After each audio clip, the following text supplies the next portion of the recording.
हैं भैया, इसको हम रेनफोर्समेंट कह सकते हैं, रेनफोर्समेंट कह सकते हैं, पुनर्बलन हम देते हैं। और पुनर्बलन कैसा, पॉजिटिव होना चाहिए भाई, ऐसा नहीं होना चाहिए कि बच्चे को डांट के भगा दो, पॉजिटिव होना चाहिए, सकारात्मक पुनर्बलन देते हैं इनको, जो रिवार्ड स्कीम के अंतर्गत आता है, ठीक है। अगर कोई बच्चा अच्छा काम करता है उसको एप्रिसिएट नहीं करोगे, क्या बोलते हैं लोग, एप्रिसिएट बोलते हैं। अगर एप्रिसिएट नहीं करोगे किसी व्यक्ति को तो काम अच्छा करने वाला व्यक्ति खराब हो जाएगा, उसका काम परफॉर्मेंस बिगड़ जाएगा, ठीक है। तो हमें उसके to the point, to the action हमें क्या करना चाहिए, एक अच्छा पॉजिटिव रेनफोर्समेंट देना चाहिए, जिससे क्या होता है, पॉजिटिव रेनफोर्समेंट से बच्चे में क्या होता है, एक इंटरनल पावर क्रिएट होती है, इंटरनल मोटिवेशन उसके अंदर पैदा होता है, नहीं अच्छा किया है। जैसे अगर कोई बच्चा 10वीं का है, क्या है, 10th का है, अगर उसके पेरेंट्स ने क्या कहा है कि बच्चा अगर तुम 80% रिजल्ट ला के गेन कर दो, हम आपको मोटरसाइकिल या बाइक गिफ्ट करेंगे, या फिर कोई उसको वॉच देंगे, ठीक है, वॉच देंगे, या फिर हम कोई आपको बाइक देंगे, ठीक है। इस तरह से हमने क्या किया, टारगेट रखा, ठीक है। अब टारगेट रखने के बाद क्या होता है, बच्चे ने 80% चलिए नहीं लाया, कोई बात नहीं, चलिए मान लेता हूं, उसने कितना लाया, 78% लाया, ठीक है। अगर फिर लाया है ना, आप उसको क्या करो, मोटिवेट करो, क्या करो, आप उसको मोटिवेट करो। अगर उसको मोटिवेट करने के लिए आप उसको उसका गिफ्ट दे देते हो, उसको उपहार दे देते हो ना, तो अगली बार जब वो 12th में जाएगा, 12th में जाएगा ना, अगर आप 80% कहोगे तो जाहिर सी बात है वो कितना लाएगा, 85% लाने का पूरा प्रयास करेगा और ला के दिखा देगा आपको। क्यों, क्योंकि उसने जो गेन किया उसका उन्हें प्रतिफल पाया, उसको रिवार्ड मिला, उसको अंदर से पावर आया कि नहीं यार, मेरे पेरेंट्स ने, मेरे माता पिता ने मेरे इतना किया है, तो उन्होंने इतना देखा है सपना 80%, मैं उनको 85% ला के दूंगा। इससे क्या होता है, काम करने, पढ़ने लिखने में क्या होती है, एनर्जी पैदा होती है, ऊर्जा पैदा होती है सेल्फ से। नेक्स्ट हम क्या स्ट्रेटजी बनाएंगे, handling people's language acquisition problems, ठीक है। देखिए कुछ चीजें होती हैं, टीचर और पेरेंट्स दोनों की बात मैं यहाँ करूंगा, किसकी, क्योंकि टीचर एंड पेरेंट्स, क्यों यहाँ मैं शामिल कर रहा हूँ, ये जो दो व्यक्ति होते हैं, इन्हीं लोगों के साथ क्या होता है, बच्चे का विकास डिपेंड करता है, पेरेंट्स और टीचर्स, ठीक है, दो लोग हैं। अगर यहाँ पर समस्या किसी बच्चे में क्या हो रहा है, उसके भाषा अर्जन में क्या होता है, कभी कभी बच्चा जो लैंग्वेज भाषा बोलता है, क्या होता है, जो लैंग्वेज बोलता है वहाँ क्या होता है, टीचर या उसके पेरेंट्स को समझने में समस्या होती है कि कहना क्या चाहता है, ये क्या समझना चाहता है। तो हमें ध्यान रखना है, अगर बच्चे में कोई समस्या इस तरह से आती है, हमें उसको क्या करना चाहिए, हैंडल करना चाहिए, न कि उसको छोड़ देना चाहिए। स्ट्रेटजी बनाओ, कोई बात नहीं, जिस लहजे में, जिस भाषा में समझना चाहता है बच्चा, हम उस भाषा में समझाएंगे। अगर मान लो कोई टीचर क्लास में आया पढ़ाने, और उसका चलिए मान लो कोई इंग्लिश सब्जेक्ट पढ़ाने आया है, क्या है, इंग्लिश आया है पढ़ाने। अब टीचर मान लो आते ही क्या किए, फ्रेंच अमेरिकन तरह अंग्रेजी बोल के चले गए। अब बच्चा पीछे बैठा, सर ने क्या पढ़ाया, क्या बोला, तो बच्चे में कहीं क्या है पता है, अर्जन नहीं कर पाया वो जो उन्होंने पढ़ाया। इसका मतलब ये कह रहा है कि मेरे गुरुजी अगर आप पढ़ाने आए हो, हम क्या है भैया, गांव से बिलोंग करते हैं, हिंदी मीडियम के हैं, तो हमको ऐसा ना करो कि आप यहाँ और हिंदी अंग्रेजी दोनों मिला के पढ़ाओ, तो हम समझ पाएंगे ना, यही तो हुआ, तभी तो समझेगा ना भाई, नहीं तो क्या हो जाएगा, उस बच्चे में क्या हो जाएगा, समस्या आ जाएगी, समझ पाएगा नहीं, अब कुछ पढ़ा के चले जाओ। तो यहाँ पर वही बात कहने का तात्पर्य है कि अगर बच्चे की लहजे समझो, बच्चे किस तरीके से समझना चाहता है, आपको क्या आता है क्या नहीं वो डजेंट मैटर रखता है, इससे फर्क नहीं पड़ता आपको कितना आता है, आप कितना ब्रिलियंट हो, टीचर या फिर उससे मतलब नहीं होता है। फर्क क्या और मायने यहाँ ये रखता है कि आपके पढ़ाया द्वारा गया चीज को बच्चे को कितना समझ में आया। इसलिए इस समस्या को आपको हैंडल करना है विद्यार्थी का, इस स्ट्रेटजी होती है हम रिमेडियल टीचिंग वाले बच्चों को पढ़ाने के लिए। ना feedback students parents and teachers, ठीक है। और यहाँ फीडबैक और हम रिवार्ड दोनों को साथ में रखते हैं कि फीडबैक अगर बच्चा है, ठीक है, बच्चा है जो उसके पेरेंट्स और टीचर्स है ना, ये ऐसा नहीं, अगर इसका बच्चे का परफॉर्मेंस ऊंचा हो रहा है ना, आप टीचर और पेरेंट्स तीनों को, दोनों को फीडबैक आप दीजिए, ठीक है, और साथ साथ बच्चे को दीजिए, ताकि उसको लगे कि नहीं हमने जो किया उसका हमको कुछ मिल रहा है प्रश्न। नहीं तो पता चलता कि हम कुछ करते जाते हैं और उसका कोई हमें नहीं ध्यान रखता है, कोई हमें कहता नहीं है, तो मतलब उसका कुछ होता नहीं। आप देखे होंगे कोई क्लास है, ठीक है, कोई क्लास है, और यहाँ जो क्लास टीचर होता है, ठीक है, क्लास टीचर होता है जब अपने पूरे बच्चों को पढ़ाता है, वहाँ बच्चों का क्लास का अच्छा परसेंटेज मेरिट आता है, जो वहाँ हेड होता है क्लास टीचर को भी बहुत प्रशंसा देता है, आपने बहुत अच्छा प्रयास किया, आपने बहुत अच्छा पढ़ाया, ठीक है, तभी आप बच्चों ने यहाँ तक शामिल किया या बच्चों ने आपको मुकाम हासिल किया, ठीक है। अब बच्चे बहुत मेहनती हैं और साथ साथ बच्चों के पेरेंट्स बहुत अच्छे, जो उन्होंने आपके भरोसे पर, आपके एक बात पर उन्होंने आपको बच्चों को भी बोला भाई अपने बच्चों को चाहे पढ़ाना है पढ़ाओ, ठीक है। तो क्या होता है, कोई एक हेड व्यक्ति है जो कर रहा है, आपको क्या कर रहा है, फीडबैक दे रहा है आपके बारे में, आपका अच्छा परफॉर्मेंस रहा है। इस तरीके से there are 5 types of strategy to teach remedial teaching students, ठीक है। अगर ये 5 और भी हो सकते हैं, अकॉर्डिंग टू सिचुएशन के अकॉर्डिंग और भी आप स्ट्रेटजी बना सकते हो अकॉर्डिंग टू स्पेसिफिक बच्चे के अकॉर्डिंग, ठीक है। ये तो नॉर्मली है, कॉमन इतने होते हैं कि आप ये तो फॉलो ही करो, ठीक है। इस तरीके से क्या होता है, रिमेडियल टीचिंग स्ट्रेटजी का अच्छी बना सकते हो और रिमेडियल बच्चों को अच्छे से पढ़ा के एक्सपर्ट और या फिर उनको बराबर रख सकते हो उनके अच्छे बच्चों तरीके। Now types of remedial education, उनको किस तरह से आप उनको दे सकते हो। पहला, स्मॉल ग्रुप ट्यूटरिंग, इनके लिए छोटे ग्रुप बनाओ, एक से मोर देन 5 स्टूडेंट का, बड़े नहीं होने चाहिए, पूरी क्लास नहीं सजाना है आपको भैया, एक से मतलब एक या 1 to 5, मतलब टोटल क्या होना चाहिए हमारे पास 5 स्टूडेंट से ज्यादा नहीं होने चाहिए, इतना छोटा ग्रुप बनाना है आपको, स्मॉल ग्रुप बनाना है, ठीक है। एक क्लास नहीं, 1 से 5 है, मतलब एक 1 to 5, 5 ही बच्चे होने चाहिए। आप स्मॉल ग्रुप बनाओ, छोटा ग्रुप बनाओ, तो आप समझा पाओगे सबको, ठीक है। अगर आपने सभी अलग अलग बच्चों को सेलेक्ट कर लिया, अब एक साथ 20 बच्चे कर, 20 बच्चे तो पूरी क्लास हो गई ना, अगर 20 बच्चों तो पूरी क्लास हो गई तो रिमेडियल कहाँ हो पाया भाई, इसलिए आप उनको रिमेडियल को जो एजुकेशन प्राप्त करवा रहे हो आप, उसके लिए आपको एक छोटा सा ग्रुप बना उनको पढ़ाना है, या फिर 1 to 1, या फिर आप 1 by 1 उनको पढ़ा सकते हो। 1 by 1 मतलब क्या होता है, देखिए समझिए, यहाँ हिंदी वाला आएगा, ठीक है, फिर यहाँ इंग्लिश वाला आएगा, अगर बच्चे में कोई एक दो सब्जेक्ट कमजोर है, फिर यहाँ मैथ वाला आएगा, ठीक है, यहाँ गुजराती वाला आएगा। इस तरीके से क्या है, आप कोई टीचर उसको इंग्लिश पढ़ाए, कोई गुजराती पढ़ाए, कोई मैथ पढ़ाए, कोई हिंदी पढ़ाएगा, ठीक है। अब यहाँ एक टीचर ने पढ़ाया, 1 को पढ़ा छोड़ दिया, कोई चलो एक ही बच्चा है कोई बात नहीं, दूसरा टीचर उनको पढ़ाए इंग्लिश पढ़ाएगा, तीसरा उनको पढ़ाएगा, यहाँ इंडिविजुअल पढ़ाना हो, जो इसके पहले हमने आईपी के थ्रू आपको बताने का प्रयास किया था कि 1 to 1 पढ़ाना है आपको, ठीक है, 1 to 1 को ट्यूटरिंग करना है। या देन प्राइवेट ट्यूटरिंग, प्राइवेट यहाँ कर सकते हैं, प्राइवेट का हम क्या कर सकते हैं, सेपरेट कर सकते हैं, ठीक है, सेपरेट कर सकते हैं कि प्राइवेट होता है ना, हम देखते हैं छोटे बच्चों को कोचिंग भैया कि हमारा बच्चा स्कूल पढ़ता है लेकिन थोड़ा उसका मैथ कमजोर है, आप क्या करते हो, एक अलग से एक टीचर आता है, 1 घंटे सिर्फ एक बच्चे को पढ़ा के जाता है ना, वो रिमेडियल के अंतर्गत ही आता है। आपने देखा होगा होम कोचिंग बच्चे कराते हैं पेरेंट्स उनको, मतलब उसका अगर मैथ कमजोर है तो सिर्फ मैथ पढ़ाने आएगा, बाकी सब्जेक्ट बच्चा खुद से पढ़ लेता है, ठीक है। स्पेशलिस्ट ट्यूटरिंग क्या होता है, यहाँ पर अगर बच्चे में मैथ की वीकनेस है, क्या है, मैथ की कमजोरी है, तो मैथ वाला एक टीचर आएगा और सिर्फ वो इसके स्पेशलिस्ट रहेगा और वही सिर्फ पढ़ाएगा, ठीक है। जो मैथ का टीचर है ओनली मैथ को स्पेशलिस्ट है और मैथ वाले को पढ़ाए, सिर्फ मैथ उसको ले जाना है आगे, और विषय छोड़ देना, कि आज भी ट्रेंड है, हर स्टूडेंट के पेरेंट्स यही सोचते हैं, अगर बच्चे में देखिए मैथ या फिर साइंस, मतलब साइंस साइड का बच्चा है, ठीक है, मतलब हमारा बच्चा बहुत अच्छा पढ़ने वाला है, अगर आर्ट साइड का हो गया तो मतलब हमारा बच्चा बहुत गधा है, ऐसा फीलिंग होता है लोगों को, ऐसा नहीं होना चाहिए भैया, सब्जेक्ट कोई भी हो उससे डजंट मैटर होता है, उसका वो स्पेशलिस्ट होना चाहिए बस, तो मैंने रखता है। राइट, वॉलंटियर ट्यूटरिंग, वॉलंटियर मतलब होता है कि आप प्रशिक्षण दौरान क्या करना है आपको, प्रशिक्षण दौरान आप क्या करना है उनको भैया, सिर्फ कुछ न कुछ उनको निगरानी रखना है, क्या रखना है, निगरानी रखना है। निगरानी किस तरीके से रखना है, ठीक है, कोई प्रोग्राम होता है, हमने देखा कि 2 4 10 लोग वॉलंटियर होते हैं, बीच बीच में खड़े रहते हैं ताकि कोई समस्या नहीं, इसका मतलब क्या, एक टीचर यहाँ है वॉलंटियर रूप में, और पूरी क्लास में जो रिमेडियल बच्चे हैं वो देख रहा है किस बच्चे में कहाँ कमजोरी है, कहाँ किस बच्चे में कमजोरी है, ठीक है, कहाँ किस बच्चे में कमजोरी है, जहाँ कोई समस्या हो रही है पहुंच जा रहा है, इसको समस्या इसके पास पहुंच जा रहा है, इसको समस्या इसके पास पहुंच जा रहा है, ठीक है। इस तरीके से भी अगर हम ट्यूटरिंग करते हैं तो बच्चा क्या होता है, वह उसमें ज्यादा इंप्रूवमेंट आता है।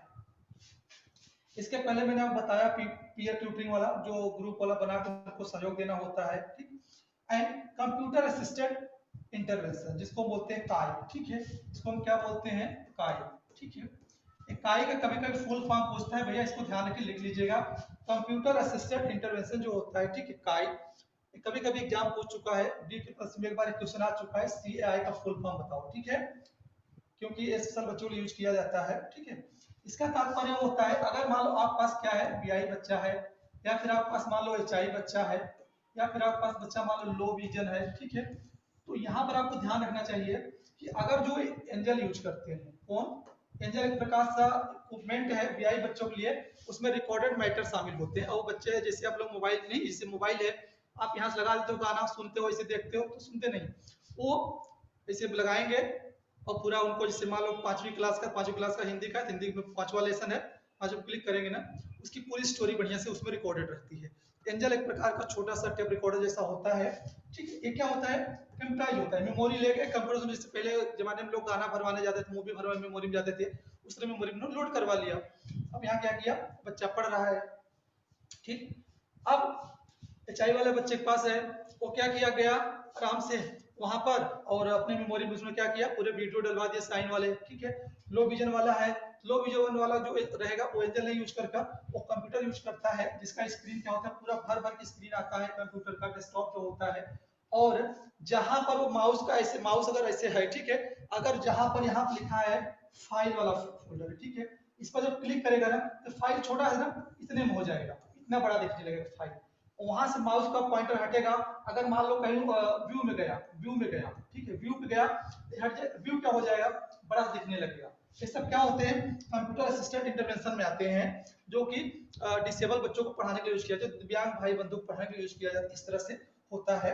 हमने कभी देखा होगा कि अगर ये डेस्कटॉप है कंप्यूटर का, ठीक है, अगर यहाँ से पॉइंट गया, ठीक है, पॉइंटर है, और यहाँ पर लिखा है फाइल है, फाइल जैसे क्लिक करेगा बच्चा ना, वो फाइल का जो शब्द लिखा होगा इतने दूर में हो जाएगा, बड़ा दिखने लगेगा फाइल, अगर हुआ देन वो दूसरे पॉइंट पे जाएगा, अगर वो व्यू लिखा है, व्यू वाला बड़ा सा हो जाएगा, मतलब इस तरह से जिस जहां जहां पॉइंट करेगा वो आधा डेस्कटॉप पूरा कवर कर लेता है। इस तरीके से हमें अगर कुछ कंप्यूटराइज सहायता मिल जाती है बच्चों को, तो वो बच्चे और अच्छे से पढ़ सकते हैं, क्योंकि हो सकता है लो विजन वाला बच्चा आपकी क्लास में बैठा हो, टीचर पढ़ा रहा है, अब यहाँ पे लिखा हुआ छोटे छोटे, उसको दिख ही नहीं रहा हो, फिर क्या समझेगा, है कि नहीं। इसलिए कंप्यूटर असिस्टेड इंटरवेंशन जो काय होता है, ये बच्चे, ये बहुत ज्यादा यूजफुल होता है, खासकर रिमेडियल में बच्चों के लिए। कुछ प्रिंसिपल्स फाइंड आउट किए गए हैं जो कि इन बच्चों के लिए काम आते हैं, खासकर टीचिंग प्रिपरेशन। अब ये काम जो होता है ना, ये खासकर टीचर के लिए यूज किया करना चाहिए, टीचर के लिए, क्योंकि आपने फाइंड आउट तो कर लिया, चलिए फाउंड आउट तो कर लिया कि ये हमारे बच्चे क्या है, रिमेडियल के योग्य है, क्या है, रिमेडियल के योग्य है, इनको हम उपचारात्मक शिक्षा देंगे, ठीक है। लेकिन जो टीचर पढ़ाने जाएगा ना, जो टीचर पढ़ाने जाएगा वो होना क्या चाहिए, पूरा प्रिपेयर होना चाहिए। अगर टीचर प्रिपेयर होगा ना, तो उसका प्रभाव किस पर पड़ेगा, बच्चा प्रिपरेशन होकर आएगा, ठीक है। जैसे हम क्या कहना चाहेंगे, अगर मान लो आपने टाइम नहीं ध्यान रखा, एक चीज कॉन्सेप्ट आता है टाइम, ठीक है, आपने 9 to 10 एक अलॉट टाइम रखा है, हमको पढ़ाना है, तो टीचर को किसी भी दशा में यहाँ पे आ जाना चाहिए 9 बजे। अगर एक दिन 9 बजे आएगा, फिर एक दिन आएगा क्या हो जाए 8 बजे, एक दिन 10 बजे टीचर आएगा, अगर ये चीज आपका हौच पौच होगा ना, तो बच्चा और हौच पौच चला जाएगा, क्योंकि टीचिंग जो उसकी हो रही है ना, उसमें टाइम का बहुत बड़ा रोल होता है। ऐसा नहीं है, अगर सोचे आपका सेशन स्टार्ट 8 बजे, मैसेज आपके पड़ा है, तो 8 बजने में 1-2 मिनट आगे, 2-1-2 मिनट पीछे आपके टीचर जो होते हैं वो आगे तैयार रह खड़े हो जाते हैं यहाँ पर, क्यों, टीचिंग प्रिपरेशन का एक पार्ट होता है, ठीक है। क्योंकि अब हम जब टाइमली आएंगे ना, आप टाइम से जुड़ने पे एकदम बाध्य हो जाते हो, नहीं भाई देखो सेशन स्टार्ट हो गया, हमको पहुंच जाना है, ठीक है।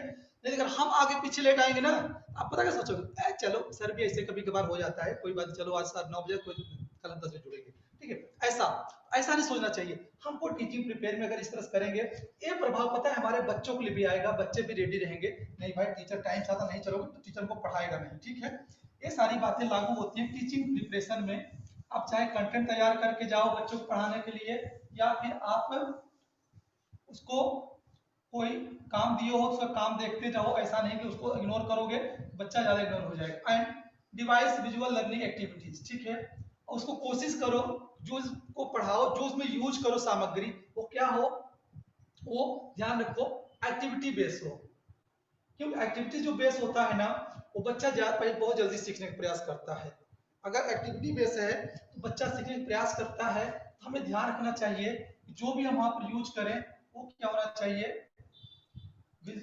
आपका होना चाहिए कि एक्टिविटी बेस रहेगा तो ज्यादा से ज्यादा वो देख पाएगा और उसको ज्यादा से ज्यादा सीखने का प्रयास वो सीख सकता है। और सीख सकता है क्या, सीखता ही है अगर बच्चा अपना एक्टिविटी बेस करते हो तो। Now design meaningful learning situation. Situation क्या होती है, कैसी स्थिति क्रिएट करना होता है जहां बच्चा पढ़ सके, ठीक है। अगर बताइए एक हम अगर यहाँ स्कूल की बात करते हैं, किसकी बात करते हैं, स्कूल की बात करते हैं। बच्चा स्कूल आए, ठीक है, स्कूल में आता है बच्चा, ठीक है।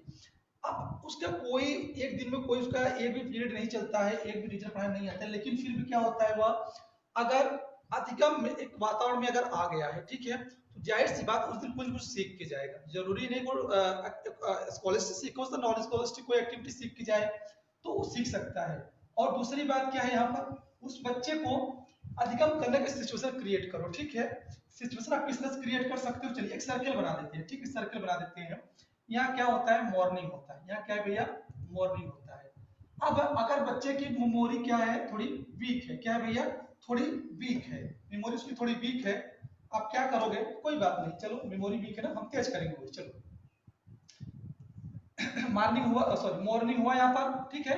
अब बच्चा सर्कल कर रहा है, क्या कर रहा है, सर्कल को यहाँ पर शाम फिर करेगा, आगे हो जाएगा ना, मॉर्निंग है यहाँ पर, सुबह हो रहा है, ठीक है, यहाँ पर 6 हो रहा है, इस तरह से मतलब एक आवाज में बना दे रहा हूँ। अब यहाँ क्या करे बच्चा, उसने उठा, फिर ब्रश किया, ठीक है, फिर उसने खाना खाया, फिर तैयार हुआ, फिर विद्यालय आया, पूरा दिन विद्यालय सफर, उसका फिर रूम पे गया, घर गया, फिर खाना खाया, फिर गया दोस्तों के साथ मिलने घूमने, इस पूरा एक्टिविटी किया ना। अब उसको बोलो भाई अच्छा बताओ, आप आज जो जो काम किया उसको मुझे ओरेट करो, ओरेट करो। बच्चा बताए सर मैं सुबह सुबह उठा, ब्रश किया, उसके बाद मैंने चाय पिया, फिर उसके बाद मैंने स्नान किया, फिर ब्रश किया, फिर फला, फिर फला, फिर फला, ये काम किया, ये काम किया, फिर इतना टाइम मैं कॉलेज गया, ठीक है। और वहां पर तो हमारे टीचर ने पढ़ाया, ठीक है, अब रुक जाओ, टीचर ने पढ़ाया, चलो उसके बाद तुमने क्या किया, फिर मैं आया बच्चों के साथ खेला, ये फला फला किया। अच्छा अच्छा, तुम बताओ जब गए थे विद्यालय, जब विद्यालय गए थे, तुम्हारे जो टीचर आए थे तुमको जो पढ़ाए हैं, क्या क्या पढ़ाए तुमको बताओ। ये पूरा टाइम क्या हो गया, टीचर वाला हो गया। यहाँ से क्या हो गया, टाइम पर टीचर, यहाँ से यहाँ पे टीचर का सेशन आया था, तो चलो ठीक है। अब यहाँ जो टाइम है, यहाँ बताओ तुमने क्या पढ़ा, तब बताएंगे सर उन्होंने मुझे एक स्टोरी पढ़ाई जिसमें चूहा था, एक बिल्ली थी, इस तरह कहानी था। फिर दूसरे सर आए थे, उन्होंने दूसरा कुछ पढ़ाया, फिर दूसरे सर। अब बताओ इस तरह से अगर बता रहा है, अगर आप उसको 10 दिन लगातार इस तरह से करवा दो ना, 10 दिन मात्र करवा दो, बच्चा कितना वीक होगा ना, उसकी पता ऑटोमेटिक मेमोरी तेज हो जाएगी। लर्निंग सिचुएशन उसको देना चाहिए। टीचर जो होता है ना, पढ़ाता भले कम है लेकिन लर्निंग सिचुएशन ऐसा देता है ना कि बच्चा ऑटोमेटिक पढ़ने लगता है, ये मायने रखता है इस तरह से। And teaching approach, teaching approach जो यूज किया जाता है वो अप्रोप्रिएट किसके जैसा हो, वो चाइल्ड सेंटर करना चाहिए। क्या है, चाइल्ड सेंटर करना चाहिए। बच्चे को क्या समझ में आता है, बच्चे क्या समझ में आता है क्या नहीं आता, उसके बिहार पर करना चाहिए। ऐसा नहीं सिर्फ हमें क्या आता है हम नहीं, उसके बच्चे के अकॉर्डिंग करना चाहिए। ना प्राइवेट प्रोवाइड क्लियर इंस्ट्रक्शंस, ठीक है। अगर जो भी आप उसको सूचना देना चाहते हो, क्या जो भी उसको आप सूचना देना चाहते हो, क्या होना चाहिए, स्पष्ट होना चाहिए भैया। अगर स्पष्ट होगा तभी करेगा, अगर उसमें एम्बिग्यूटी या फिर कोई कंफ्यूजन, कोई भी डायलेमा, कोई भी कंफ्यूजन होगा तो बच्चा जाहिर सी बात उसको जो कॉन्सेप्ट वो क्लियर नहीं होगा, वो फिर गड़बड़ हो जाएगा, ठीक है। तो आपको क्या होना चाहिए, जो भी उसको प्रोवाइड करो वो क्या होना चाहिए, एकदम स्पष्ट होना चाहिए, क्लियर होना चाहिए। Now summarise the main point, ठीक है। बच्चे को पढ़ाओ, उसको पूरी थियरी अब पढ़ा डाले हो, पूरा आप उसको पढ़ा डाल, आप उसको पूरा पढ़ा जा रहे हो, पूरा बुक खत्म हो रही है, ठीक है, बुक पूरा खत्म हो रही है, पूरा लिखा हुआ है, पूरा लिखा हुआ है, पूरा लिखा हुआ है, पूरा लिखा हुआ है, ठीक है। अब उसको बोलो चलो पढ़ लो, पढ़ने के बाद क्या होना चाहिए, चल भाई ठीक बता इसमें मेन तूने क्या सीखा। तो पूरी story 1 to 1 word by word नहीं ओरेट करेगा, लेकिन क्या करेगा वो मेन मेन कॉन्सेप्ट, मेन चीजों को क्या करो फाइंड आउट करके बताने का प्रयास करेगा, ठीक है। तो आप ये भी ऑप्शन अपना सकते हो, उसको पढ़ाने के लिए आप भी दे सकते हो ना। Enhance learning interest and motivation, बच्चे को अंदर क्या करो आप अधिगम के लिए उसको इंटरेस्ट पैदा करो, और क्या करो उसके साथ मोटिवेशन, उसको प्रेरित करो पढ़ाने के लिए, ठीक है। पढ़ने के लिए, पढ़ाने के लिए उसको दोनों चीज होना चाहिए, क्योंकि मोटिव पढ़ना पढ़ाना ये होता है कि भैया उसको ऐसा फील कराओ, भैया देख हमने पढ़ लिया, आज तुम्हें पढ़ा रहा हूँ, तू भी पढ़ेगा तो जाहिर सी बात है थोड़ा और अच्छा काम करेगा, ठीक है। अगर उसको ये नहीं फील होगा भाई पढ़ किस लिए रहे, या फिर मान चलो हम नहीं, हमारे से नहीं बनना है, तो तुम्हें डॉक्टर बनना है, कुछ और बनना है, अच्छे जॉब करना है, अच्छे पैसे कमाने हैं, अच्छे अच्छे शौक पूरे करने हैं, तो उस तरह से मोटिवेट कर सकते हो। देखो उस क्लास का वो बढ़िया बच्चा टॉप किया है, देखो उसके पापा ने उसको वॉच गिफ्ट किया है, इस तरह से वो उदाहरण दे सकते हो, ठीक है। लेकिन कंपेयर नहीं कराना है, उदाहरण दे सकते हो, ठीक है। उसको इंटरेस्ट पैदा करना है, उसको जिस फॉर्मेट उसको पढ़ना चाहता है उस फॉर्मेट को पढ़ो ताकि उसको इंटरेस्ट पैदा हो। And focus on the learning process. Learning process में जिस तरह से उसको समझ में आता है, टीचर लर्निंग जो होता है, चलो कोई बात नहीं, हम भैया content by content, heading by heading पढ़ेंगे, फिर शॉर्ट में नोट्स बनाएंगे, फिर अच्छे से बनाएंगे। इस तरह आप लोग अभी स्ट्रेटजी में बताओ, आप लोग सपोज आप इस समय अध्ययन कर रहे हो, आपका क्या स्ट्रेटजी है? सेशन हमको देखना है, क्या करना है? सेशन देना, उसके बाद हमको क्या करना है? एमसीक्यू करना है, ठीक है। अब अगर मैं इसीलिए बार बार कहता हूँ, अगर आपने क्या क्या एक प्रोसेस बना लो कि हमको क्या करना है भैया, एक की या फिर हम कह सकते हैं 60 नोट्स अगर हम बनाए रहेंगे, ठीक है, कि कब काम आएगा? जब आप एग्जाम आपका 10 दिन रह जाएगा ना, तब आप कोई यूट्यूबर कोई यूट्यूब चैनल नहीं देखोगे, उसमें आपका सिर्फ आपको जो सेल्फ नोट्स रहेगा वही काम आएगा। तब इस तरीके से हम लर्निंग को एक प्रक्रिया दे सकते हो। यहाँ पर क्योंकि एक प्रक्रिया को मैं नहीं फोकस कर रहा हूँ, ठीक है, क्योंकि जब उसको प्रक्रिया की बात करते हैं, हम क्या करते हैं बेस में एक कंटेंट रखते हैं, ठीक है, कंटेंट रखते हैं, फिर हम इसके अंदर प्रोसेस लाते हैं, फिर हम क्या लाते हैं? प्रोडक्ट लाते हैं, इसका सीक्वेंस होता है। लेकिन क्या होता है, इंडिविजुअल बच्चों की अलग अलग डिमांड होती है, हमें ये स्ट्रक्चर ना फॉलो करके हमें अकॉर्डिंग टू बच्चों की क्या करनी चाहिए? नीड के अकॉर्डिंग हमें रखना चाहिए। क्या है? नीड के अकॉर्डिंग हमको लर्निंग प्रोसेस को चेंज कर सकते हैं, अल्टरनेट में बदलाव कर सकते हैं। Now, so corner of for the performance and individual. अगर उस बच्चे में कोई इंडिविजुअल बच्चा है, उसमें से दिक्कत आ रहा है और परफॉर्मेंस कर रहा है, ठीक है, तो आप उसको क्या करो? शो करो। आपने कभी देखा होगा परिवार में छोटा बच्चा होता है, थोड़ा बहुत एक दो शब्द बोलता है ना, तो आप पूरे मोहल्ले में बताते हो मेरा बच्चा ना बुआ कह लेता है, मेरा बच्चा पापा कह लेता है, मेरा बच्चा ये काम कर लेता है, मेरा बच्चा ये काम कर लेता है। क्यों करते हो भाई? सभी का बच्चा तो करता होगा ना, लेकिन आप क्या करते हो?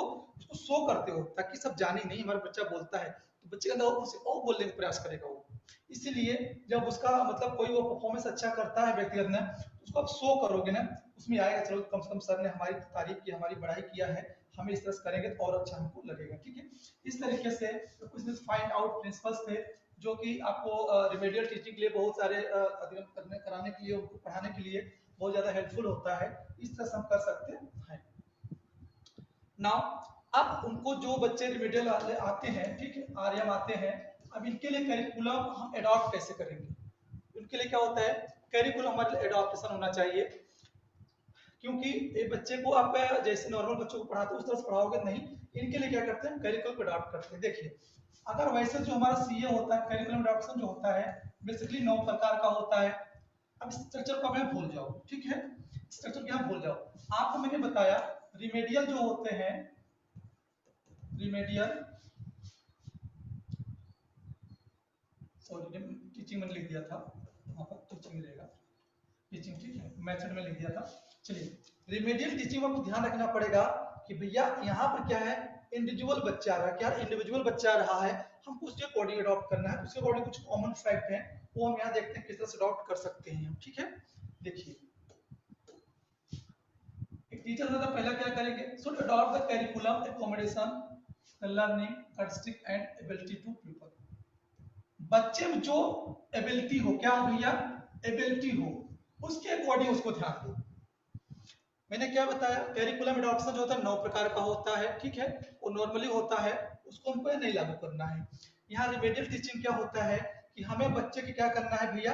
उसकी कैपेसिटी पावर देखनी है, उसकी कैपेसिटी पावर देखनी है कि बच्चे में एबिलिटी किस चीज की है, जिस चीज की उसको एबिलिटीज है उस चीज को ध्यान में रखते हुए हमें क्या करना है? करिकुलम को एकोमोडेट करना है। क्या करना है? एकोमोडेट करना है बच्चे के एबिलिटी की ध्यान रखते हुए। ऐसा नहीं कि हम 9 प्रकार का करिकुलम एडॉप्शन होता है चलो 9 प्रकार का ही करेंगे, नहीं, ठीक है, हमें बच्चे के अकॉर्डिंग करना है, बच्चे की कैपेसिटी को ध्यान रखकर करना है। Now teacher should set some easy objective to acquire knowledge. हमें सिर्फ कुछ ही, हमें थोड़े बहुत ऑब्जेक्टिव तैयार करना चाहिए, सेटअप रखने चाहिए, जिससे क्या करें? हम जो शिक्षण करें, बच्चा क्या करे, एक्वायर नॉलेज कर सके, बच्चा ग्रहण कर सके ज्ञान को, ठीक है। ऐसा नहीं बस एक दिन बच्चे को हमको डॉक्टर बना देना, एक दिन बच्चे को हमको इंजीनियर, नहीं।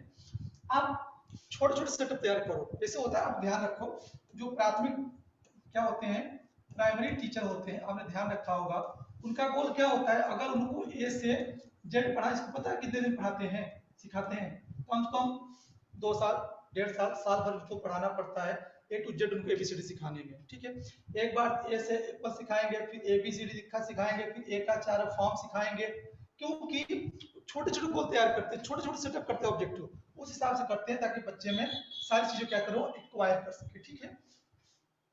नाउ नेक्स्ट फिर क्या कहते हैं, टीचिंग का ध्यान रखना चाहिए, जो भी प्रदान करो उनको डायरेक्टली हमको टेक्स्ट बुक के द्वारा नहीं करने चाहिए, और ना ही तो कभी हमें स्कूल की जो कैरिकुलम दिया हुआ बुक उसके भी यहाँ पर करना चाहिए। दो चीज हमें बचना चाहिए। पहला हमारा रूल क्या रखा था कि should not be directly by textbook, कोई चीज हो या देख डायरेक्ट टेक्स्ट बुक है पढ़ लेना जाके, नहीं करना है, ध्यान रखना, इसको उनको क्रॉस कर लेना है।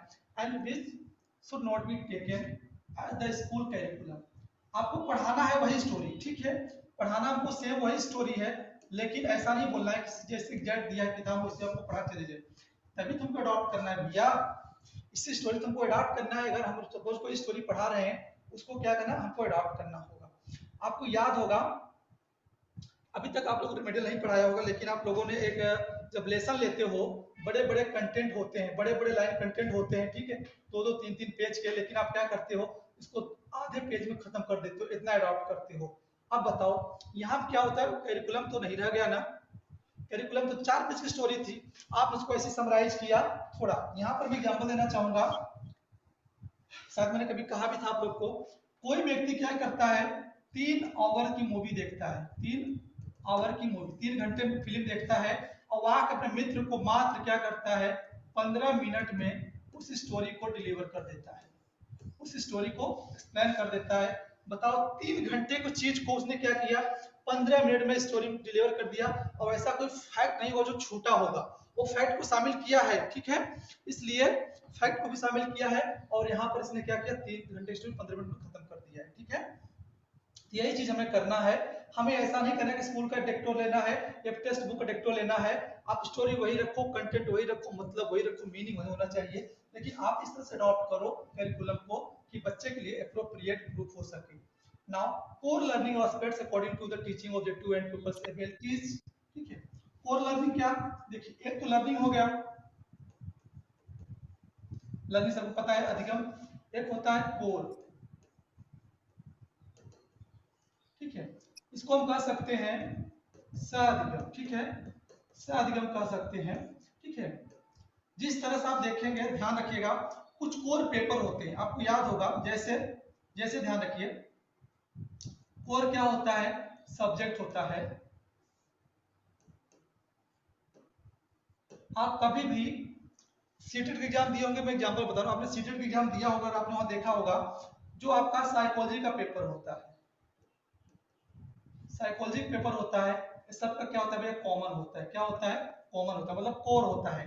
या फिर किसी व्यक्ति ने अगर नेट का पेपर दिया होता है, दिया होगा, नेट का पेपर आप देखो, जो पहला पेपर क्या होता है, आपका टीचिंग एप्टीट्यूड का जो पेपर है, वो क्या होता है भैया, आपका वो कॉमन होता है, ठीक, हम बाकी आपका इंग्लिश हिंदी अलग अलग सब्जेक्ट हो जाता है, तो क्या होता है वो सब कोर। उसी तरह क्या होता है, हमें कोर लर्निंग एस्पेक्ट्स अकॉर्डिंग हम रखना है टीचिंग के लिए, कि बच्चे के अकॉर्डिंग क्या होता है, अलग अलग अधिगम एस्पेक्ट में अपनाना है, ठीक है, उसकी क्षमता को ध्यान रखते हुए। नाउ और क्या करना चाहिए, teacher should be encourage to adopt recommendation, ठीक है, अगर कोई टीचर आपको कोई रिकमेंड कर रहा है, आप इस तरह से अडॉप्ट कर सकते हो, चलिए ठीक है, हम कर लेते हैं, लेकिन टीचर तभी यहाँ पर रिकमेंड करेगा जब वो बच्चे की भली भांति जानता है। यहाँ पर मैं एग्जांपल देना चाहेंगे आपको, अगर मान लो बच्चा क्या है, कहीं डॉक्टर से रिफर करके आया, ठीक है, कोई डॉक्टर उसको रिफर किया कि बच्चे में रीडिंग प्रॉब्लम है, रीडिंग प्रॉब्लम है, ठीक है, आप इसको इस तरह से अडॉप्ट करो, रिकमेंड किया है इससे, ठीक है, तो आप कर लेना चाहिए। या फिर मान लो कोई स्पेशल टीचर क्या किया है, स्पेशल टीचर किसी बच्चे को पढ़ाया था कुछ 2-3 साल, जब ठीक हो जाएगा, चला जा रहा है जॉब करने, ठीक है, तो उस कंडीशन में क्या करेगा, टीचर आपको बता के जाएगा कि भैया जो हमने किया था, स्पेशल टीचर ने क्या कहा हमने यहाँ तक पढ़ाया है, आप इसको सारी इसके तरह प्रॉब्लम है, इस हिसाब से इस कंटेंट को आप अडॉप्ट करो तो रिकमेंड करेगा, थोड़ी सिफारिश कर देता है, ठीक है, आगे प्रोसीजर करता है ताकि इस तरीके से करोगे तो बेटर होगा, तो हमें उस तरह से करना चाहिए।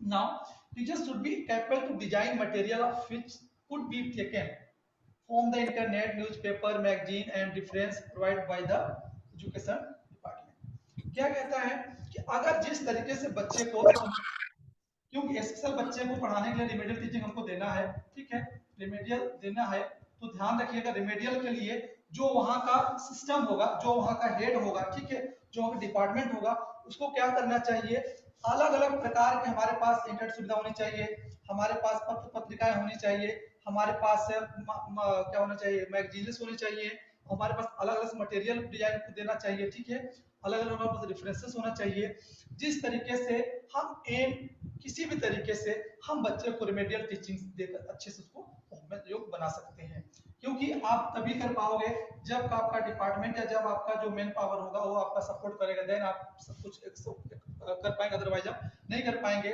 तो यहाँ पे क्या होना चाहिए, सारी बातें होनी चाहिए।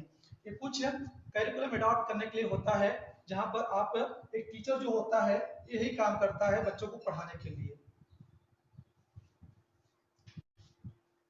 प्रिंसिपल्स ऑफ लैंग्वेज लर्निंग, अभी तक हमने क्या देखा, जितना था रिमेडियल टीचिंग के बारे में था, यहाँ पर आप एक नया कॉन्सेप्ट आता है प्रिंसिपल्स ऑफ लैंग्वेज लर्निंग, ठीक है। लैंग्वेज लर्निंग में क्या होता है भैया, ये आप अलग टॉपिक है, ठीक है, एक अलग टॉपिक है, ये रिमेडियल टीचिंग का टॉपिक नहीं है, ध्यान रखिए, रिमेडियल टीचिंग नहीं है, ठीक है, ये रिमेडियल टीचिंग नहीं है।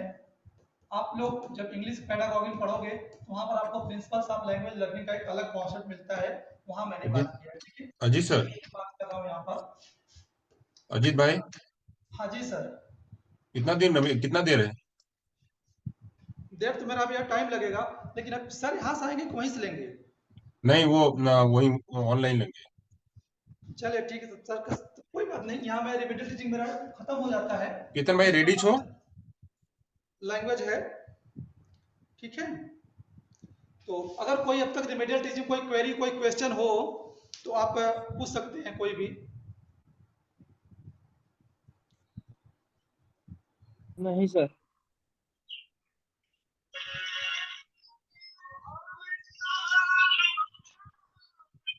अभी आवाज आ रहा तुमने मारो।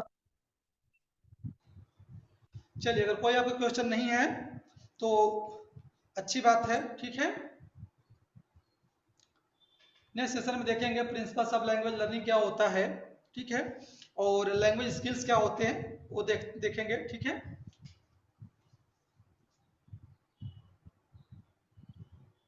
केतन भाई शुरू કરી શકો તમે।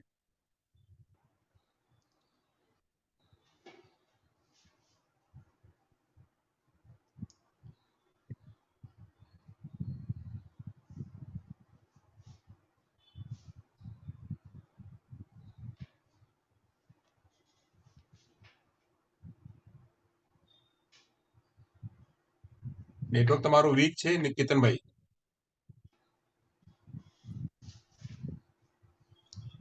ठीक सर, तो मैं लेफ्ट हो जाता हूँ अब। नहीं, अभी रखिए, अभी आप रुके रहिए। ओके। हाँ केतन भाई, बराबर शेयर करो। આવે છે અવાજ? અવાજ हाँ આવે आवाज છે? આવે છે। ઓકે ચાલો।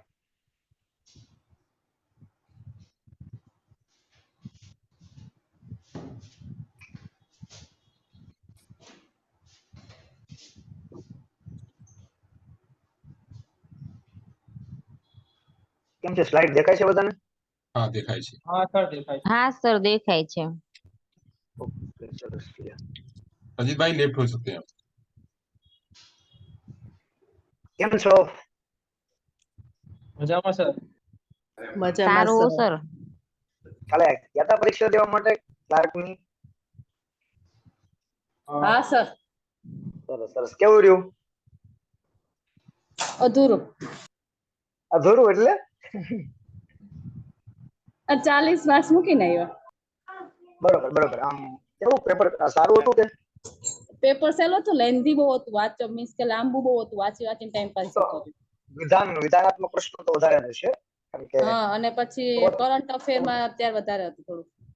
કાંઈ વાંધો નહીં. હવે આપણે ટેટ ટાટ આવે છે, આપણું જે ક્ષેત્ર છે એમાં તો આપણે પારંગત નીકળશું એવું કરશું, બરોબર?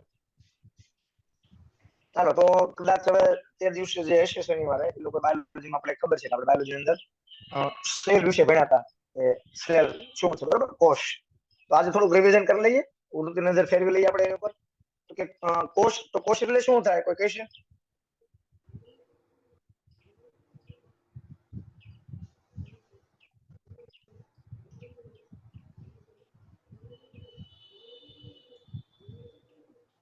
અવાજ આવે છે બધાને? શું સર? હા સર. કોષ એટલે શું? કોષ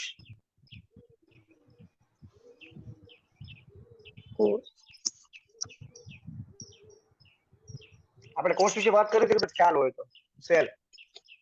હા કરી દે ને. તો સેલ કોને કહેવાય? તો તમે રિવિઝન નહીં કરો તો એનો કોઈ અર્થ નથી પછી, કારણ કે તમારા બધા સમય ઘણો બધો થઈ ગયો છે, ખાસો સમય. હવે તમે રિવિઝન નહીં કરો તો પછી તમને સમય લાગશે પાકું કરતા, યાદ રાખજો.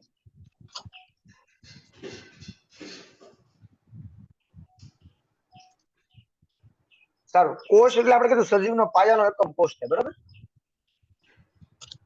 તો આપણે જીવ વિજ્ઞાનમાં વાત કરી હતી કે ભાઈ આ ભાઈને ઓળખો છો, કોણ છે?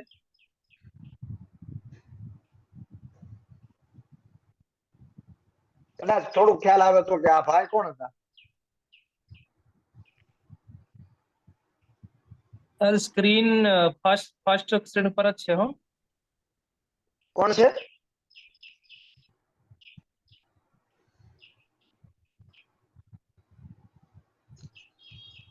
બાયોલોજી નું ભણતર સર નતા અમે. મતલબ તમે લોકોએ નહીં લેક્ચર ભર્યો હોય તો કદાચ વાંધો નથી, પણ જે લોકોએ એરિસ્ટોટલ. સર પીડીએફ હા, ભર્યો નથી અમે. એરિસ્ટોટલ. બાયોલોજી નું કઈ ભણ્યો નથી હજી એકેય પીડીએફ. રિવિઝન કરી લઈએ એટલે જે લોકો નહોતા એને પણ ખ્યાલ આવી જાય. તો કે આ ભાઈ છે એરિસ્ટોટલ છે, અને આને આપણે અરસ્તુ પણ કહી શકાય. અરસ્તુ જે ગ્રીક તત્વચિંતક હતા, અને એને ફાધર ઓફ બાયોલોજી કહેવાય છે, કે બાયોલોજીના પિતા. તો એરિસ્ટોટલ અથવા અરસ્તુ સજીવ નામનો શબ્દનો પ્રયોગ છે ને અરસ્તુ એ કર્યો હતો. અને બાયોલોજીની અંદર 3 પોર્શન હોય, આપણને ખબર છે. બાયોલોજીમાં તો કે ભાઈ 3 વિભાગો છે: ઝૂઓલોજી, બોટની અને માઇક્રોબાયોલોજી. મતલબ કે પ્રાણીશાસ્ત્ર, વનસ્પતિશાસ્ત્ર અને સૂક્ષ્મજીવ. આની અંદર આપણે પાછું પ્રાણીશાસ્ત્રમાં પાછું બે જોયું કે પ્રાણીઓ હોય એટલે પ્રાણીઓ તો ઘણા બધા પ્રકારના છે. આપણે છીએ અને જેમ બીજા પણ પશુઓ પ્રાણીઓ છે, તો કે એની અંદર ને આપણી અંદર શરીર રચનામાં ફેરફાર છે. તો કે આપણી આંતરિક શરીર રચના હોય છે, એ લોકોને બાહ્ય પણ આપણને ખબર છે કરતલો ને બધા છે, તો કંકાલ અને હાડકા બહારની બાજુ હોય, આપણે અંદર હાડકા છે, એ લોકોને બહારની બાજુ હોય છે. એટલે એમાં ફેરફાર રુધિરના પ્રસરણમાં, રુધિર વહનમાં, આ બધામાં ફેરફાર હોય છે. એના આધારે આપણે આંતરિક શરીર રચના અને બાહ્ય એટલે કે એનાટોમી અને મોર્ફોલોજી, બરોબર, અભ્યાસ કરવાનો આપણે છે. તો એની અંદર આપણે આપણા શરીર વિશે જાણવાનું છે, આંતરિક રચના કેવી હોય છે. તો આપણે એમાં વાત કરી હતી કે ભાઈ ઝૂઓલોજી એના પિતા આપણે અરસ્તુને કીધા હતા. ત્યાર પછી વનસ્પતિ શાસ્ત્ર એટલે બોટની છે, એના પિતા કોને કીધા, ખ્યાલ છે કોઈને?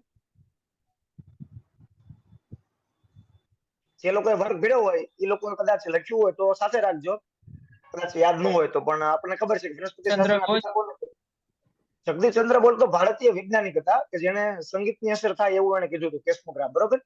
પણ ઝૂઓલોજીના પિતા એરિસ્ટોટલ. એમ બોટનીના પિતા કોણ હતા? તો કે ભાઈ થિયોફેસ્ટસ હતા.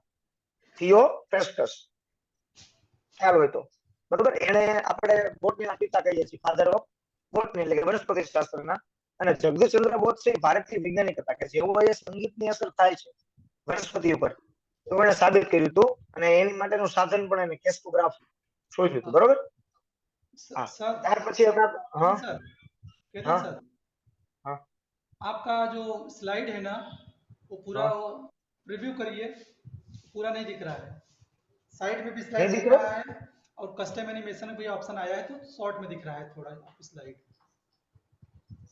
पूरा नहीं आ रहा है? नहीं। ના સર, काय वांधो नहीं। जहाँ 80% नहीं लिखा हुआ है आपके कंप्यूटर में, 80% दिख रहा है ना, उसी बगल में जो पहला वाला है उसे क्लिक करिए, हो जाएगा।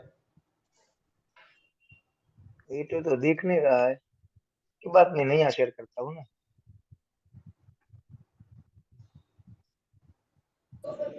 સ્લાઇડ ચેન્જ નથી સર, સ્લાઇડ ચેન્જ નથી, ફર્સ્ટ સ્લાઇડ જ દેખાય છે. બતાય છે કે ન બતાતી? ફર્સ્ટ તારીખ જ દેખાય સર, બાયોલોજી જીવ વિજ્ઞાન લખેલી ફર્સ્ટ. વિજ્ઞાન કાંઈ લખેલું વાંધો નહીં. દેખાય છે. કશો વાંધો નહીં. હવે એ જ છે સર. કોષ દેખાય છે? ના, हाँ सर नहीं देखा था। એક જ મિનિટ કાંઈ વાંધો નહીં. चेतन सर, હા एक बार आप ना इसके जहाँ स्क्रीन शेयर किए स्टॉप पर काट के फिर से शेयर करिए। હા હા हाँ।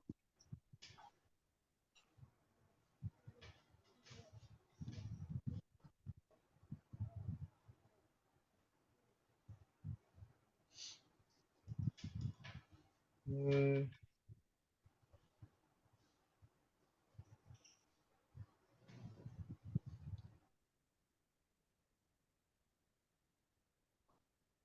હવે દેખાય છે કોષની?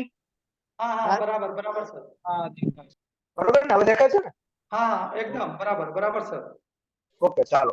તો આપણે વાત કરતા હતા કે ભાઈ બાયોલોજીના 3 પોર્શન છે, ઝૂઓલોજી, બોટની અને માઇક્રોબાયોલોજી. એમાં ઝૂઓલોજીમાં 2 પોર્શન છે, તો કે ભાઈ એનાટોમી અને મોર્ફોલોજી, બરોબર? એટલે કે આંતરિક શરીર રચના અને બાહ્ય શરીર રચના. ત્યાર પછી આપણે આગળ આવ્યા તો કે ભાઈ ઝૂઓલોજીના પિતા અરસ્તુ એરિસ્ટોટલ કહેવાય છે. વનસ્પતિ શાસ્ત્રના પિતા કોને કહેવાય? તો કે ભાઈ થિયોફ્રેસ્ટસ. અને ત્યાર પછી આમાં હતા માઇક્રોબાયોલોજી, એના પિતા આપણે કોને કીધા હતા? एंटीवन ल्यूवरहॉक।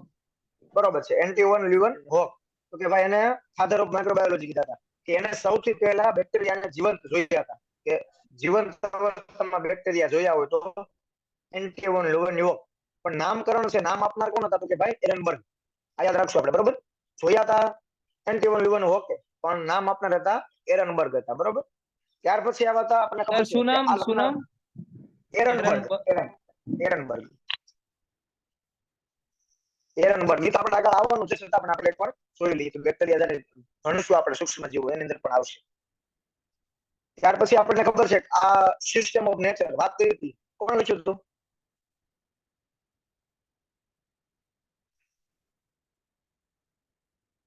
સિસ્ટમ ઓફ નેચર લખનાર કોણ હતા?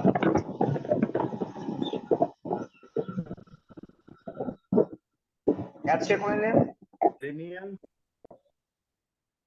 હા બરોબર બરોબર બરોબર છે. કેરોલસ લિનિયસ, બરોબર?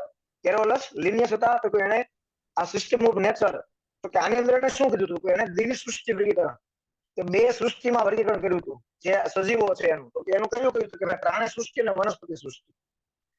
અને એને દ્વિસૃષ્ટિ નામકરણ પદ્ધતિ, એટલે કે દ્વિ વર્ગીકરણ પદ્ધતિ પણ એને આપી હતી આપણને. તો એની અંદર શું હતું? તો કે ભાઈ નામકરણ જે હોય છે એની અંદર સૌથી પહેલા હોય છે તો શું હોય છે? તો કે ભાઈ સૌથી પહેલા હોય છે, આપણે વાત કરીએ તો એક હોય છે વંશ.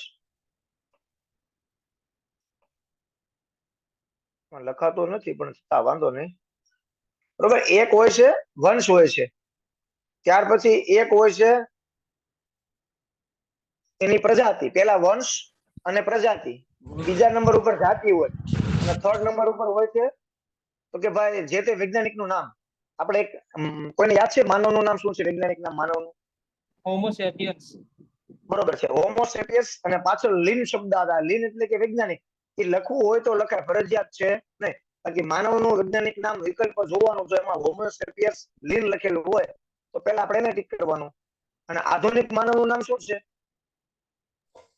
હોમો સેપિયન્સ સેપિયન્સ. બરોબર છે, વેરી ગુડ. હોમો સેપિયસ સેપિયન્સ. અને ત્યાર પછી ઘણા બધા નામ હતા. આ ઉપરાંત આપણને ખબર છે કે ભાઈ આ દ્વિસૃષ્ટિ કેરોલસ લિનિયસ આપ્યું હતું.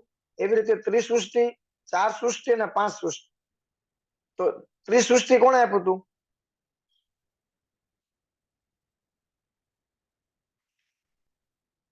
તો કે ત્રિસૃષ્ટિ આપના કોણ હતા? તો કે ભાઈ અનસટ હેકલ. અનસટ હેકલ હતા. તેણે ત્રિસૃષ્ટિ, તો કે ભાઈ જે કેરોલસ લિનિયસ. અવાજ સર, અવાજ થોડો એકદમ ચહેરાય ચોખ્ખો છે, નથી બરાબર આવતો, ક્લિયર સર. નથી આવતો। અવાજ નથી આવતો બરાબર. હવે હવે આવે છે। બરોબર. તો કે ભાઈ દ્વિસૃષ્ટિ હતું, દ્વિસૃષ્ટિ. એની અંદર કેરોલસ લિનિયસ એને આપણને પ્રાણી અને વનસ્પતિ આ બેના નામકરણ આપણને આપ્યા હતા. ત્યાર પછી ત્રિસૃષ્ટિ આવ્યું તો કે ભાઈ એમાં અનસર્ટ હેકલ આ વૈજ્ઞાનિક હતા કે એને 3 નામકરણ તો કે હજી આવે ભાઈ છે અવાજ એવો પ્રાણી હજી અવાજ બરાબર નથી હજી આવે આવતો છે નથી આવતો અવાજ બરાબર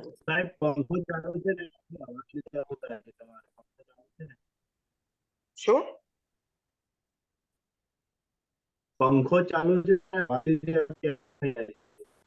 ના પંખો ને એવું કશું ચાલુ બધું બંધ છે ના ના સર સ્પીકર માંથી જ કંઈક અવાજ જુદો આવે છે આમ ખરખર ખરખર એવો અવાજ આવે છે તમારા શબ્દો ચોખ્ખા સમજાતા નથી એક જ મિનિટ હો સર સ્લાઇડ માં લખેલું હોય તો ઓલું ઈઝી રહેશે મને વાંચવામાં પડે બંને. આપણે પેલી સ્લાઇડ ઓલી કરી હતી ને આપણે વર્ગ તો પણ હવે કદાચ સેવ થયું નહોતું ખ્યાલ નહીં થયો કદાચ સેવ કર્યું હતું પણ આખું લખેલું બધું કદાચ જતું રહ્યું સેવ થયું નથી એવું કંઈક થયું છતાં છે ને આજે પાછું એમાં એવું બહાર છું નકર તો બોર્ડ ઉપર હોત ને તો હું લખતો જ સાથે પણ એકવાર ફરી વાર તો આપણે રિવિઝન કરી લેશું તમ તારાનું ટેન્શન ના લેતા અત્યારે ખાલી એકવાર બોલું છું ઈ એકવાર સાંભળો ખાલી પછી પાછું એકવાર લાગે ને તો આપણે વર્ગ ચાલુ કરશું ત્યારે રુજિરા વિષ્ણુ ને એવું ત્યારે એની પહેલા એકવાર આપણે જોઈ લઈશું તમારે ચોક્કસ બરોબર કાલે વર્ગ આપણો આવે ને તો કાલે આપણે એની અંદર એકવાર રિવિઝન કરી ફટાફટ કરી લઈશું અવાજ આવે છે સરખો પછી નથી આવતો ના સર બરાબર નથી આવતો બહુ કરી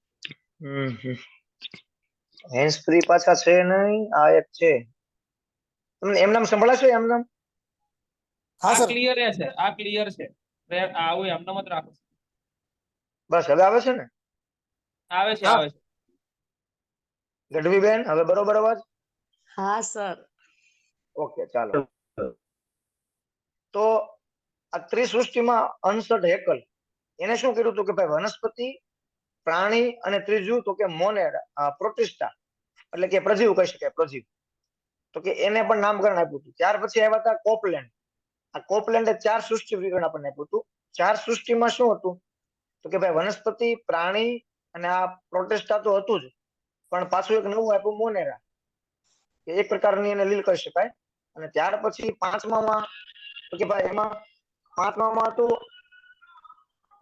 આરએસ વિટેકર બરોબર રોબર્ટ એ વિટેકર તો કે એને જે આપ્યું હતું એની અંદર શું કર્યું હતું તો કે ભાઈ એની અંદર એને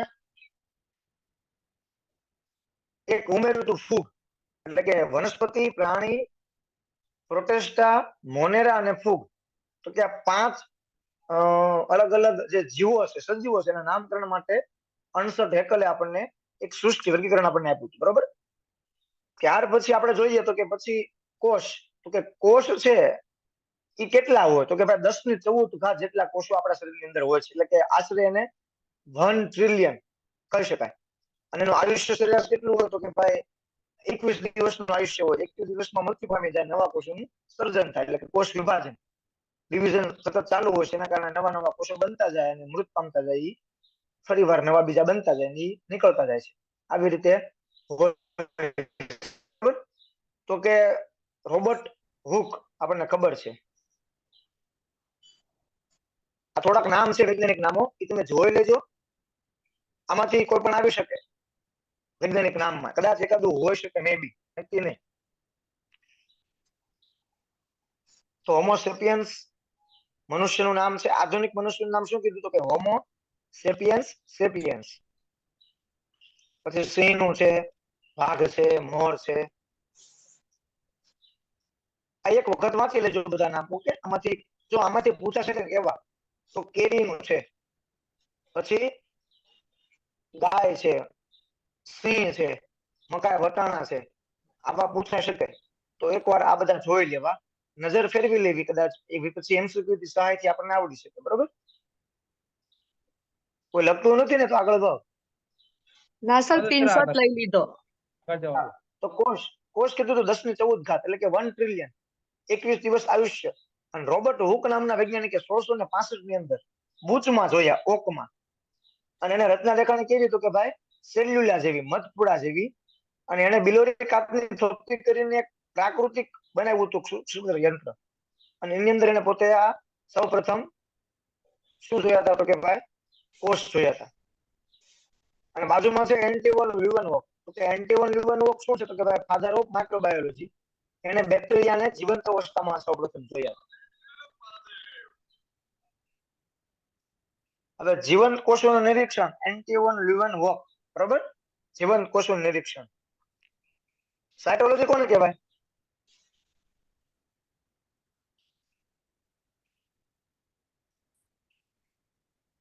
સાયટોલોજી ખબર છે? સાયટોલોજી વિજ્ઞાન શેનું?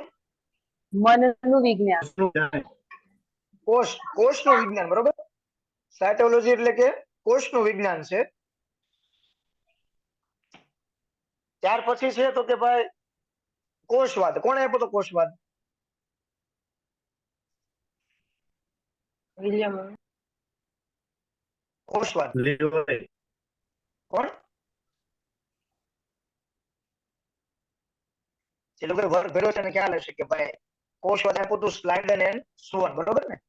સ્લાઇડન એન્ડ સોન એને આપણને કોષવાદ સમજાવ્યો હતો. સૌથી વધુ કોષ વિભાજન શેમાં થાય? અંડકોષ સૌથી વધુ કોષ વિભાજન, છાયાબેન, હા, સૌથી વધુ કોષ વિભાજન યકૃતની અંદર થાય. એ આવશે તમારો અંડકોષ છે ને, હમણાં આવશે. એ શું છે? સર શેમાં કીધું સર? સૌથી વધુ કોને શેમાં થાય? મગજમાં સર શેમાં થાય? મગજમાં સૌથી વધુ કોષ વિભાજન યકૃતમાં થાય. યકૃત છે એ સેલ્ફ રિપેરેબલ ઓર્ગન છે. એની અંદર સતત નવા કોષોનું વિભાજન, મતલબ નવા કોષો સર્જાત કરે છે. કારણ કે આમ કહીએ તો યકૃત છે, લીવર, એ આપણું લીવર છે. તો લીવર ઘટી જાય તો માણસની સ્પીડ ઓછી થઈ જાય છે. એટલે સતત એ પોતે સેલ્ફ રિપેરેબલ, એક કોષ નાશ પામે તો એને પાછું ફરીવાર નવું સર્જન સતત થયા કરે છે. એટલે સૌથી વધુ કોષ વિભાજન યકૃતમાં થાય છે અને સૌથી ઓછું કોષ વિભાજન મગજમાં થાય. મગજમાં, હા હા. સૌથી ઓછું મગજની અંદર થાય છે. સૌથી મોટો કોષ હવે તમારો આવશે. સૌથી મોટો કોષ, સૌથી વધુ શું? કોષ સૌથી મોટો કોષ કોષનું ઈંડું. શાહમૃગનું ઈંડું છે, પણ ગઢવીબેન સૌથી વધુ કોષ વિભાજન યકૃતમાં, સૌથી